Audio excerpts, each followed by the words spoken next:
Alexandria, Egypt. 318 AD. A priest named Arius is preaching to a crowd in the streets, and the crowd loves him. He's tall, compelling, magnetic. He writes his theology into catchy songs so ordinary sailors and dock workers can memorize it on the job. He's a populist, a communicator, a man who understands that ideas travel fastest when they're set to music, and the idea he's spreading: that Jesus Christ is not God, not fully, not eternally, not in the way Christians had always believed. There was a time, Arius taught, when the Son was not. It means that before creation, before time itself, the Son of God didn't exist. He was the first and greatest of God's creations, exalted above all others, yes, but created, finite, a beginning. Here's what you've never been told. Arius almost won. For nearly 60 years, his theology swept through the Roman Empire like wildfire. Emperors endorsed it. Bishops signed it. Churches adopted it across the East and West. The men who resisted were exiled, slandered, and left for dead. He is the image of the invisible God, his firstborn over all creation. Colossians 1:15. That single word, firstborn, was the flashpoint. This is the story of the heresy that almost erased Christianity as you know it. This is the heresy that almost won. Christianity has just been legalized. Constantine has taken the throne, issued the Edict of Milan, and the Church has exhaled. But peace brought a new kind of danger. Survival demands unity. But now, every theological fault line begins to crack open at once.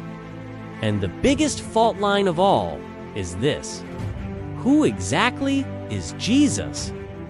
You've been saying the creed your whole life, maybe? The question Arius was asking wasn't absurd. How can there be one God, and yet also a Son who is God? Arius was a respected presbyter in Alexandria, okay? He had credibility, a following, and a gift for communication that most bishops could only dream of. His bishop, Alexander of Alexandria, heard what Arius was teaching and called him in. Imagine that meeting. Two men in a room. Alexander listens to Arius lay out his theology. The Son is the greatest of all created beings. Yes, but created. The Greek phrase Arius used was stark, en pot hot, auk, en. There was a time when he was not. If Jesus is a creature, then Christians have been praying to something that is not God. In the beginning was the Word. Alexander convened a local council in 318 AD and had Arius formally condemned. Arius was removed and exiled. But that was only the beginning.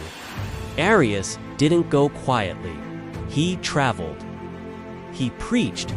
And those catchy songs, they spread faster than any bishop's condemnation could travel. Constantine, who had just unified the empire, looked at his church and saw another war brewing. In 325 AD, he called the Council of Nicaea. Bishops from across the empire gathered. The debate was fierce. On the other side stood a young deacon from Alexandria named Athanasius. The council needed a word. They landed on homoousios. It means of the same substance. The Son is not similar, but the exact same. Arius rejected it. He was condemned. But the story doesn't end there. Constantine's son took the throne, and he was an Arian sympathizer. Almost overnight, the political winds reversed. Athanasius was exiled. 5 times he was driven from his city into the desert. His enemies mocked him. Athanasius contra mundum. Athanasius against the world. His reply: then Athanasius is against the world. There were moments when it seemed Arianism would win. Jerome said the whole world groaned and marveled to find itself Arian, but Athanasius held. Athanasius died in 373 AD in his own bed, outlasting every emperor who tried to destroy him. Asia was finally reaffirmed in 381 AD. Arianism failed because it couldn't answer, can a creature save you? If Jesus is not God, Jesus cannot save. Only God can save. Athanasius against the world, and the world lost. Subscribe to Unchained Truth for more. Comment below